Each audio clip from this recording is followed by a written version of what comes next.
Coming out this year that's going to be big is Thor. Just like Green Lantern, I think the Thor as a character, you're going to have to make him relatable to the audience, especially to the general people, not the people who know comic books. You're going to have to invest interest in Thor as a character. Can you make the audience connect with him? Because if you don't make that connection with the audience for Thor and all his fantastic elements, then the audience isn't going to really care about what happens to the character, Asgard, and all the worlds and everything like that. It shares that Green Lantern thing of connection and appeal. At least with a character like Batman and Iron Man, they're very human-based, very even though they have some fantastic elements to them, you could feel for them as characters. But when you have a character like Thor, Silver Surfer, and characters like that, where's the humanity, basically, I guess, and the feel, the connection. If you could make that connection and feel, then you could probably get over with the audience and make a great movie. But if you can't make that connection, then chances are audience will just tune out, general audience. So on Thor, I think that's a real stumbling block to get over, to get around. And how will it be done? Kenneth Branagh, good director, seen some of his stuff before, and hopefully he can do the job. But I'm not sure how much interest he has in the property. I don't know if he's read up on the property, if he's a fan of comics, etc.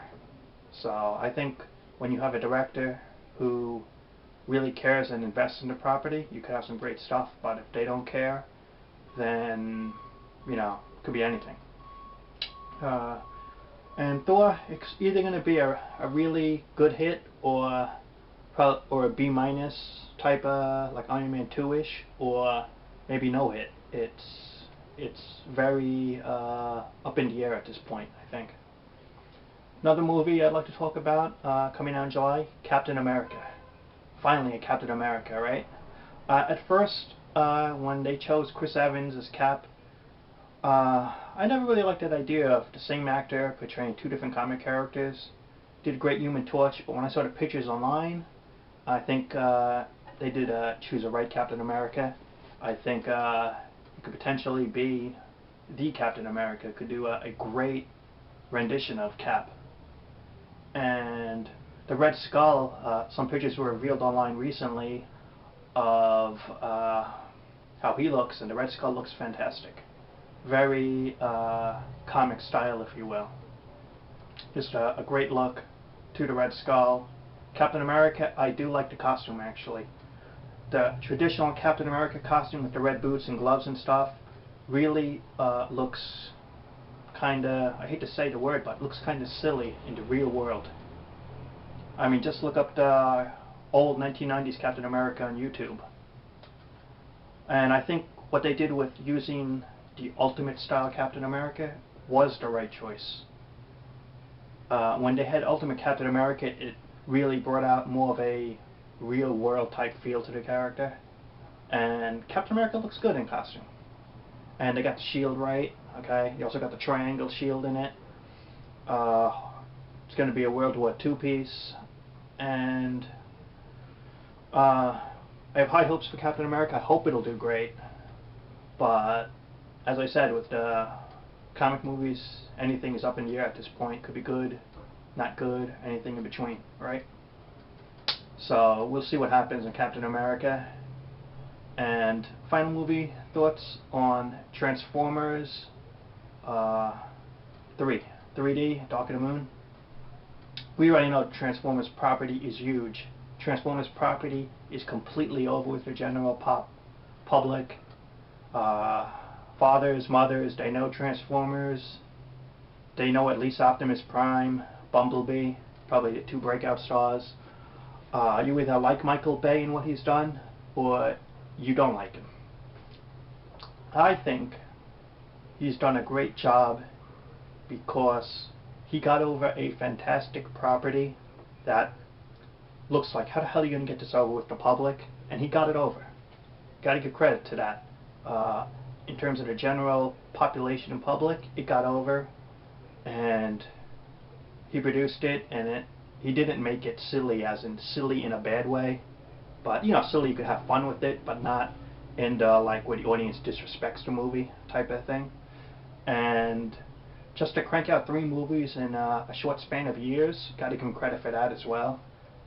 And 3D, I think that transition to 3D is way overdone in Hollywood today. Hollywood sees 3D as just a way to make big bucks, and they've used it on a lot of movies that have not justified the use of 3D. Okay? It's become a gimmick and a fad and a way to make a quick buck. But I think it's overused. But in some instances, it's good. Transformers 3, they're shooting it in 3D properly, so that's thumbs up for that. It should be something to see Transformers actually in 3D. That's going to be something new. And quality-wise, really, you know, it's probably going to be like 1 and 2, somewhere theme-wise along that.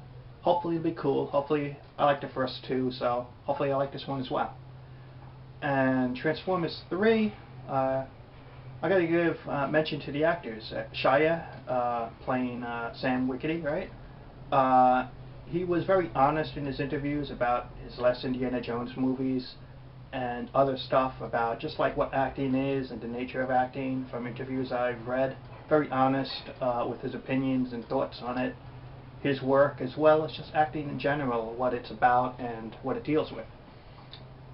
But thankfully, in a way, he seemed to know when to zip it.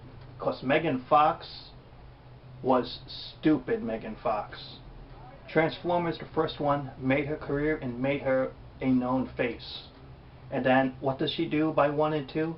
She disrespects the director. She insults him time and time again, both in print media and in videos. You know, when you're in Hollywood and you're a new actor, right? Here's a tip. Don't insult people in the industry. Don't insult directors, producers, etc. Because that's gonna only close doors for you career-wise, okay?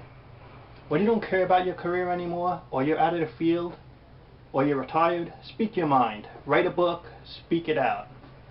But when you're in the field and you want to get jobs and work, bad-mouthing someone is not going to help you get over. You know, Shia made some bad-mouthing a little bit, but he knew when to zip it, kept his jobs. Megan Fox, she talked trash to the director time and time again, and he probably said, just my opinion, watch the word, but he probably said, I don't need this bitch anymore, get her out of here. And so he dumped her, and I can't blame him, because I would have dumped her just like that. Boom, you're gone. You know, who the heck did this help out? She's gone from Transformers 3. It's going to be a multi-million-dollar movie, over 200 million, probably over 300 million. Exposure to the public, exposure to people, exposure to more work and more job opportunities. So she insults the director, she insults the movie itself, and by insulting the movie you insult the property. She insulted her acting in it. I think she said a quote that she used 5 or 10% of her acting ability in Transformers 2, or something like that. It's like, wow. To me, if you're saying you use 5 or 10% of your ability, that means you didn't try hard enough, you didn't give a crap about the role, because you didn't put effort into it. Or if you use only 5 or 10% of your acting ability, then what kind of actor are you that you don't apply your all to the job at hand? Even if it's a bad job, even if it's a job you don't like, you apply your all to it because you're an actor, because it's your craft, because you give it all. But wow, you know, her disrespect made her lose a job opportunity of a multi-million-dollar potential. So, and where's her career floundering now? It's going downhill, you know. She has no one to blame career-wise but herself. So, Michael Bay recast the role, got another woman. You know, give her exposure, give her some fame. Good for her, right? Opportunity for her. Transformers 3, you probably know what to expect in terms of just the basics of it, Autobots, Decepticons. I know it's going to hit big. Of the properties I mentioned today on this video, I know Transformers of them all is going to hit possibly the biggest. That's going to be the $1 million moneymaker, so to say. It's going to get over with the public. It's going to sell a lot of action figures, etc. Where this leaves Transformers 4, who knows? Because you know they'll want the property and they'll want to continue the hits. Can't blame them. Hollywood, you know, can't blame that. So that's my thoughts on the movies coming out this year, the big ones that I plan to see and hopefully you plan to see, of Green Lantern, X-Men First Class, Thor, Captain America, Transformers 3. Subscribe, check out other videos on this channel. Hope you like it, and I'll talk to you later.